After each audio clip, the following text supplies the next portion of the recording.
Hey guys, it's Tori and today I'm going to be filming my March wrap-up. So March ended up being a pretty good reading month. It wasn't amazing necessarily. I didn't have a ton of favorites or anything like that, but I did enjoy everything I read. And ultimately I did have one new favorite, not only of the year, but also of all time. I absolutely loved this book, so we'll get into that when we come to it, but let's just get right into the books. So the first book I completed this month was Cranford by Elizabeth Gaskell. I really enjoyed this. It was such a sweet story following Cranford, which is a town that is filled with primarily older women who just sort of run this town on their own. For the most part, they're all gossips, but they all really support each other, and it was just a wonderful story full of just little short stories basically set in this town. We do follow these stories through a single perspective, through the eyes of a slightly younger woman, I believe, who comes into the town. We don't really actually learn her name until very late in the book, but she seems to be a woman who is kind of past that age where you would be expected to be married. So she's into spinsterhood, but she's not quite as elderly as a lot of these other ladies.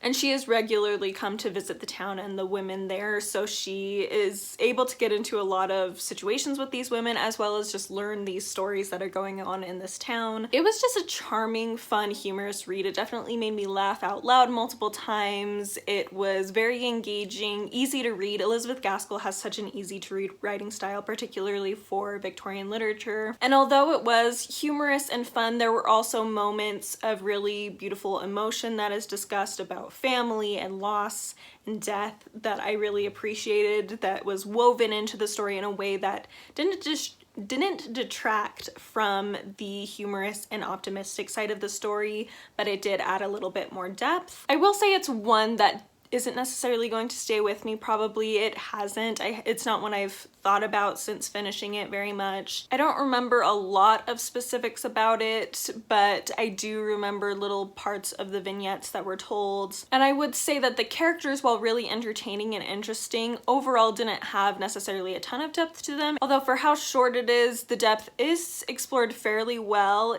and especially when you consider that it's not only short, but it's also kind of more of a comedic and gentler story. You're not going to have quite as much character depth just in any story like that, especially when it's this short, but I feel like Elizabeth Gaskell did a fairly good job. Because the character development wasn't as deep as I would prefer, it did bring the rating down a little bit for me, but it is one I would return to in the future, and I ultimately gave it 3.75 out of 5 stars on Storygraph, 4 stars on Goodreads. I rounded it up. So just below a 4-star for me, but still definitely worth, like I said, a reread, and one I would recommend for those who are looking for a sweet, fun story that is set in the Victorian era. Up next, we had a very interesting read, and that was A Year of Ravens by several authors. I'll go down the list. So we have Ruth Downey, Stephanie Dray, E. Knight, Kate Quinn, Vicky Alvier, Schechter, Sia Turney, don't know if I pronounced that right, and Russell Whitfield. This is not a short story collection in the way you would think. Obviously, with that many authors, you probably would assume that it's a short story collection, but it's a little bit different from a standard short story collection. Basically, what occurs in this book is we're following the event of Boudicca's rebellion, which was a rebellion that took place in Britain during the invasion of the Romans. There was a queen named Boudicca who was severely mistreated by the Romans after her husband passed, and so she led a rebellion against Rome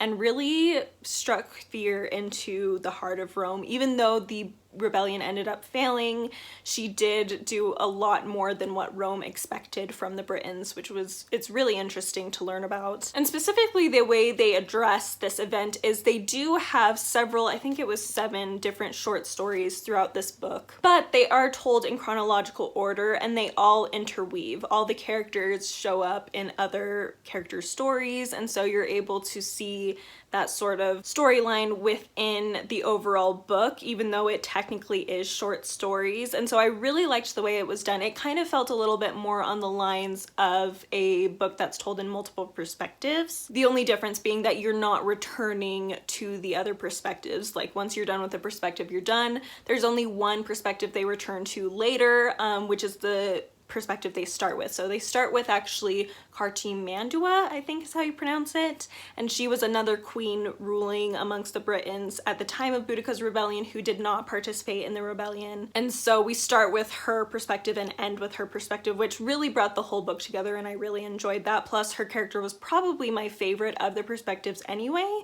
so I feel like it extra worked for me. But I did really enjoy the style of a writing project. It is self-published, so it's one that they just kind of came together, all these authors, and decided to do this project. There are a couple other books like this, not by the exact same authors, but by some of the same authors. I think Kate Quinn was part of all three of them, and she's the one that helped me find this book in the first place, because I had read The Alice Network by Kate Quinn not long ago and was interested in reading more by her, so that's how I found this. But there's also one about Pompeii, and there's another one about Troy, about the Trojan War. So definitely interested in trying those out. I will say, because there are different authors, obviously there's going to be certain stories that work better than others for different people, certain writing styles that work better than others for different people.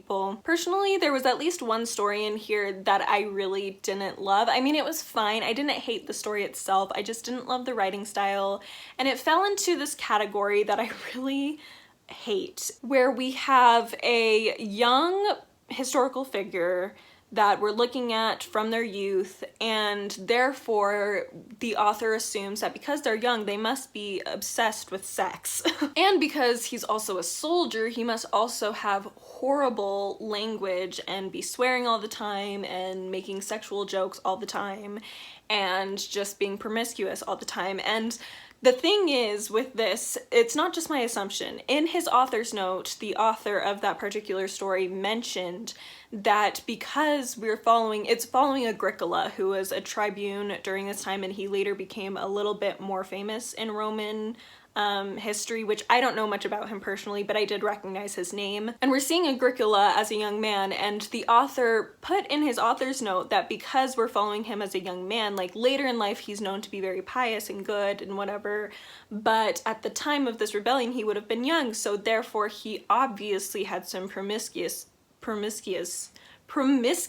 oh my gosh. And therefore he obviously had some promiscuous dealings because he was young and figuring out his life. And I'm not saying that when we're young we don't make stupid decisions, which I think is kind of where the author was going with it.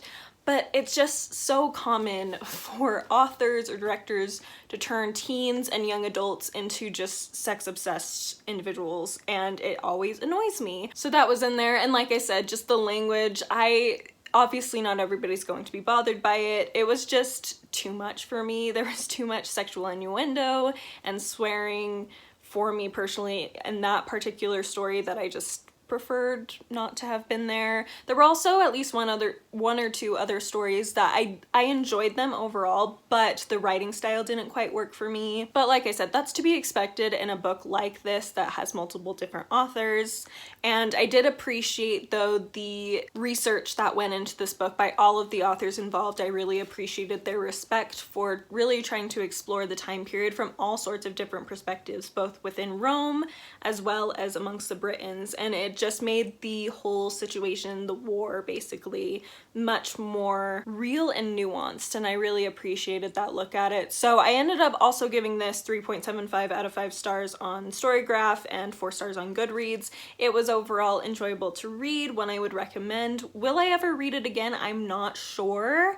I'm not getting rid of it right away necessarily, because I might be willing to at least give it to someone else because I do think it was really good, but I don't know if it's one I necessarily cared to revisit myself. So we'll kind of see what happens, but it is one I would recommend if you're interested. Plus, like I said, it's self-published by these authors, so kind of a good way to support them in this project, as well as the other projects if you decide to look into the other ones. Again, I haven't read the other two about Pompeii and Troy, but I assume that they are similar enough to this that you could read them, and hopefully I'll read them at some point and enjoy them just as much. The next book I picked up was actually a play, and it's one that I picked up because I was running out of time. I needed to get a Shakespeare play in for the first quarter of the year. If you don't know, one of my goals this year is to read a Shakespeare play every quarter, or watch. If I view it live, I count that as having experienced the Shakespeare play.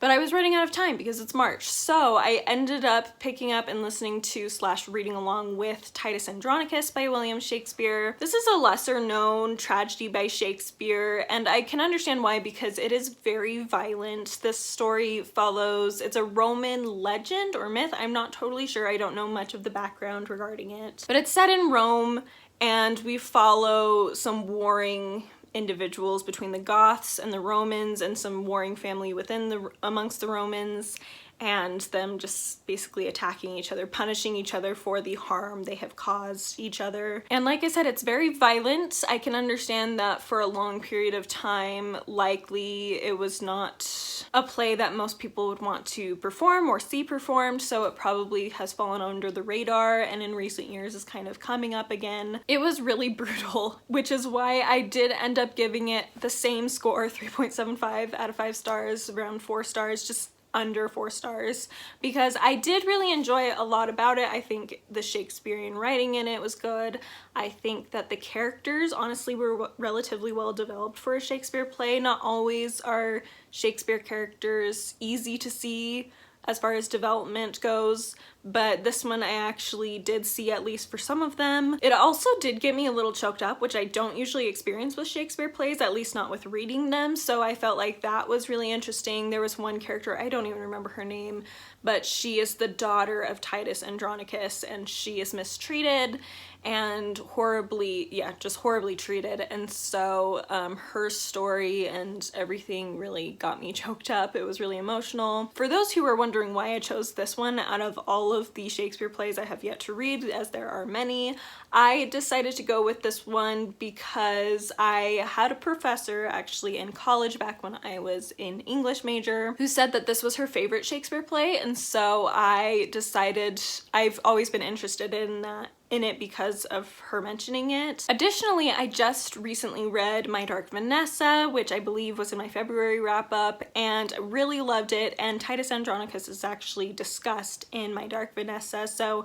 it made me even more interested to read it. So when it came time that I needed to get my Shakespeare play in, I decided to just go for this one. And despite how brutal it was, and that it's not necessarily a favorite, I am glad I got to it. I do think there were interesting things about it. Again, not a favorite necessarily. There are definitely other Shakespeare plays and Shakespeare tragedies, frankly, that I prefer, but it was definitely very interesting, and one I would recommend if you are interested in Shakespeare and are okay with some pretty violent things, because there's a lot of chopping hands off, chopping heads off, there's a rape that goes on, so keep those things in mind going into it, but it is a really interesting, lesser known work by Shakespeare. And then my final book that I finished this month was so good. I've been working on it for a few months now, though I listened to it on audiobook, and I listened to most of it in March, and I just absolutely loved it. It's a new favorite of all time, and a new favorite by this author, which is very exciting, and I should just tell you what it is finally. So David Copperfield by Charles Dickens. I finally finished this. I started this in November, and then I kept taking long breaks to try to listen to other audiobooks,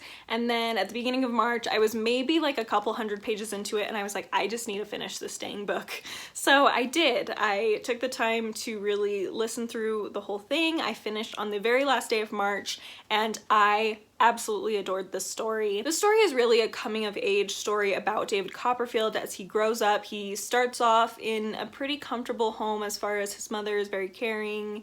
He grows up being well taken care of, relatively. I mean, they're not super rich or anything, but they're well taken care of. And then his mother remarries this really horrible, overly hyper-religious zealot of a person who really tears down his mother's spirit. He really hates David, he and his sister, and so they start mistreating him. Eventually, however, things move up in the world as he moves in with his aunt later on, and things kind of continue on from there. We watch him grow up, experience all sorts of different things, meet all sorts of different people, and it's just a wonderful story full of incredible characters that I just absolutely loved. Betsy Trotwood is everything to me. I absolutely loved her. She made me laugh out loud. She made me cheer. I wanted to give her a hug so bad. I just loved her sass, and her just genuine love for people and her caring nature. Her interactions with Mr. Dick were so wonderful, who is kind of a disabled character. I think today we would probably diagnose him with something like autism, maybe schizophrenia, something like that, where he's just a little bit not all there, but he's such a sweet soul and so interesting and funny to listen to, and Betsy Trotwood just shows him so much respect and love, and I just absolutely love that about her. I loved Agnes. I could see people who have read this seeing her as a bit of a doormat of a character, but personally to me, I feel like she was a great example of a woman who was very wise and had great work ethic, which I think, especially for David himself, was just what he needed. And I really loved the discussion of marriage in this book and relationships and how all that played out. No spoilers, but the way David describes his girl in the end was just so sweet, and I loved it. Uriah Heep is a gross, slimy, evil person that I just loved to hate. He was just fascinating. The Macabres are just so dramatic and over the top, and I loved hearing about them. And the Peggotty family I just found absolutely so sweet and gentle. This book made me cry and made me laugh. It made me cheer and made me yell. I just absolutely loved it, and I am so excited about it because Charles Dickens is an author that I've wanted to find something by him that I would just love. I've read Oliver Twist and it was okay. A Christmas Carol was good, but I knew the story so well already that it didn't really like stick with me all that much, or made an impact on me, I guess is a better way to say it. And I had also read Great Expectations, which I did really enjoy. I definitely would say that was my favorite Dickens, but it still didn't necessarily grip me the way I wanted to be gripped by a Dickens novel. But this finally did it. David Copperfield, my favorite Dickens novel, one of my favorite novels of all time at this point, and I just absolutely adored it. If you haven't read it yet, you should, because it's amazing.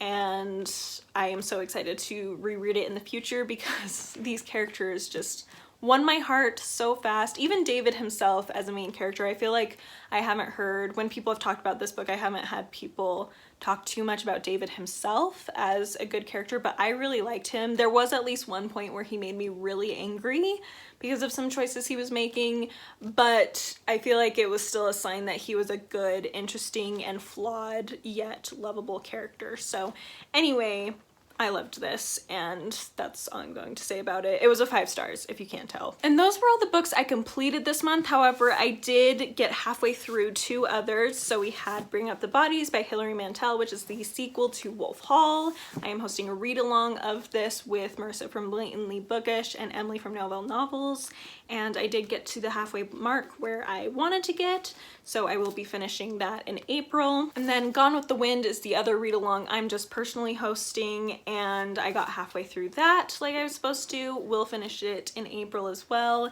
And suffice it to say, both of these I think I'm enjoying better than the previous books that I read for these read-alongs. So I'm liking Bring Up the Bodies better than Wolf Hall. It's a lot faster paced.